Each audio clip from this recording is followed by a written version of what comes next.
Seit dem 1. Juli haben wir einen eklatanten Anstieg der Besucherzahlen. Wir haben in normalen Zeiten, also Vorjahreszeitraum, um die 550 Besucher und Besucherinnen am Tag. Und jetzt verzeichnen wir ungefähr 900 Besucherinnen und Besucher am Tag. Also es ist ein Anstieg, der bei so 85-90% liegt. Und wir können tatsächlich Stand jetzt sagen, dass dieser Trend auch anhält. Also er ist wirklich bis heute ungebrochen.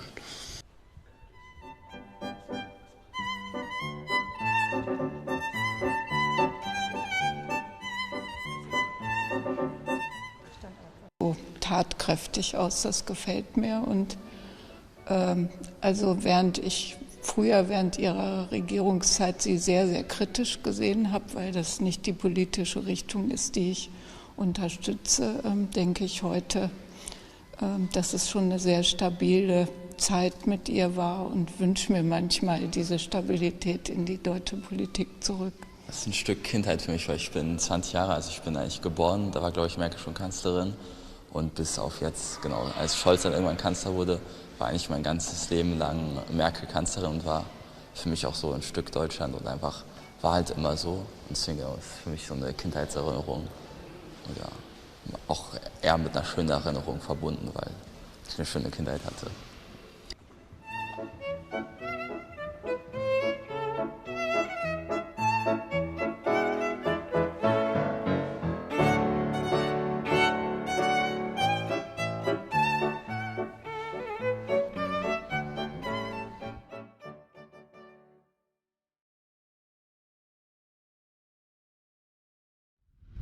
Lentils, chickpeas and quinoa. There has been more and more of them growing in the fields of Alsace in recent years.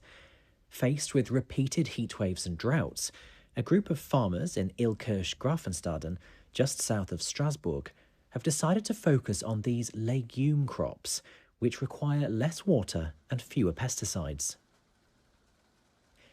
This initiative is slowly gaining traction. Farmer Cedric Steinley switched to these crops 6 years ago during the pandemic. On a vu qu'il fallait vraiment faire quelque chose parce que c'était vraiment très intéressant pour le consommateur de pouvoir manger de ces produits locaux, enfin ces produits qui sont quand même assez atypiques. Du pois chiche par exemple, on n'en a jamais vu. Soon after, 3 local producers joined him, and together they created their brand, Grains d'Alsace. Today, operating as a small cooperative, they produce more than 100 metric tons of these legumes every year. That's double the amount from 3 years ago. Other crops have been added too, such as chia seeds and red beans. Avoir ces produits directement dans une production locale, c'était vraiment là où il fallait qu'on développe le sujet. Legumes have many nutritional benefits.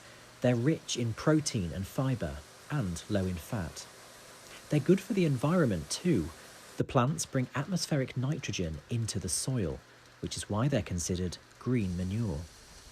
They require less water to grow, but this year's exceptional drought has required some adjustments, even for them.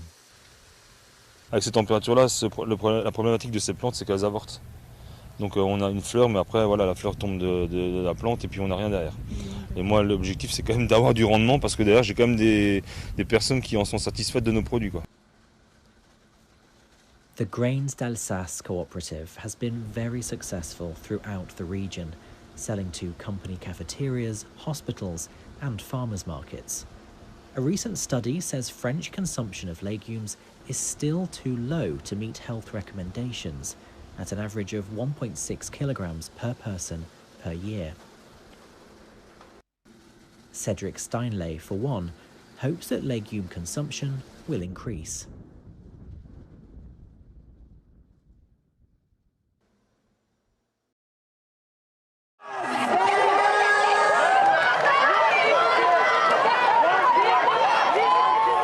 Lithuanian capital Vilnius is turning into a capital of corgis. The city is hosting its annual corgi race, an event that brings together 150 corgis from 9 countries to figure out whose short legs are the fastest. This year, dogs came from Lithuania, Latvia, Poland, Estonia, Germany, Ukraine, the Czech Republic, the United Kingdom, and even the United States. What started as a race between friends' dogs now turned into an international event.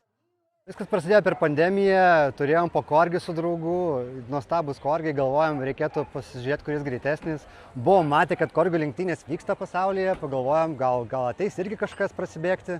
Nu tai va, tikėjomės 15 korgių, atėjo 40 ir metai iš metų vis augom jau 150. This year's winner, a dog who came all the way from California in the United States of America. We came just for this event, yes indeed. It's not often you get to go to Europe for a corgi festival, so.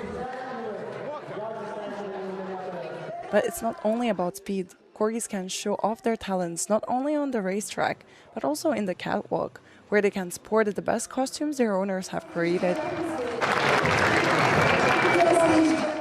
Others can put their noses to the test in the Best Nose contest, or show off their vocal skills at a Mighty as Voice barking show. Barking Showdown was exactly what Duke, a dog from the United Kingdom, the home of corgis, had come for, unsurprisingly. However, when the showtime came, he got a bit shy. We tried to get him into the barking competition, but even though you just saw, like, he barked so much, as soon as he's in the spot. Yeah, stopped, did not bark a single thing. He's known as the quiet corgi now. The second place winner in the costume competition was Vetra, or, in English, a storm, a dog from Latvia who transformed into a mushroom. We Latvians are mushroom pickers, and this is what we are famous for. And then actually the creative idea came from, well, what Latvians are very super proud of. Well, they are proud of their chanterelle picking, and we actually went to chanterelle picking last year, and Vatra enjoyed it a lot. So that actually, the idea came from that, so Vatra became a chanterelle.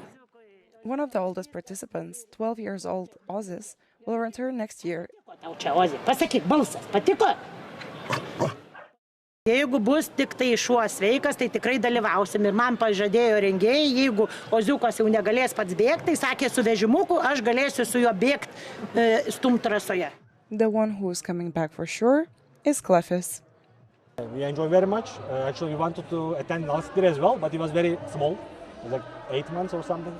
So we didn't do it. So it's his first corgi race this year. But yes. Hereafter will be every year most probably.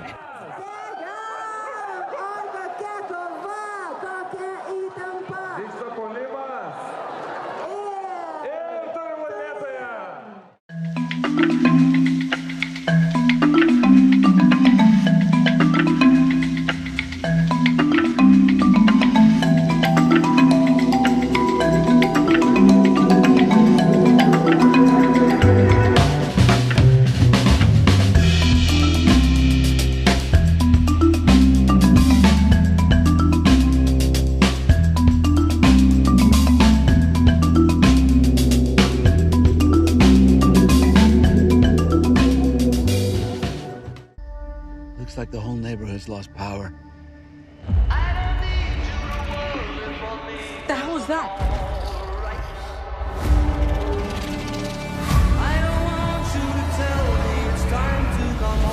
We can't leave. I think that our neighborhood, our house, our whole street has moved. How the hell is that even possible?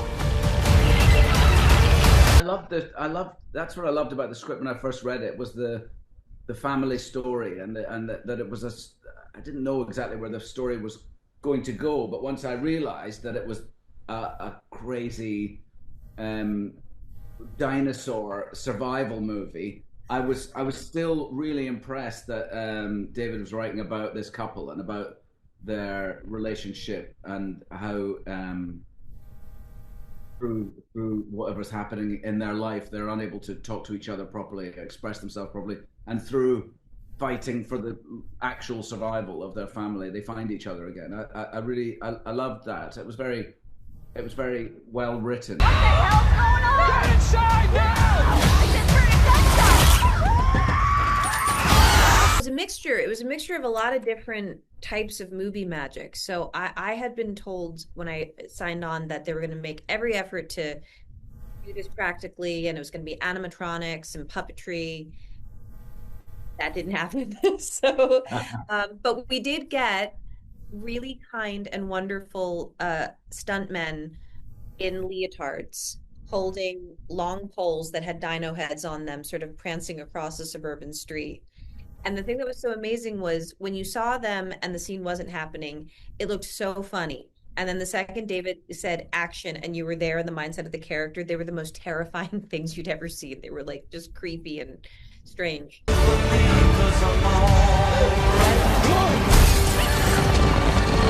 Gather supplies. Grab anything you can use as a weapon. What are we gonna do? We're gonna survive.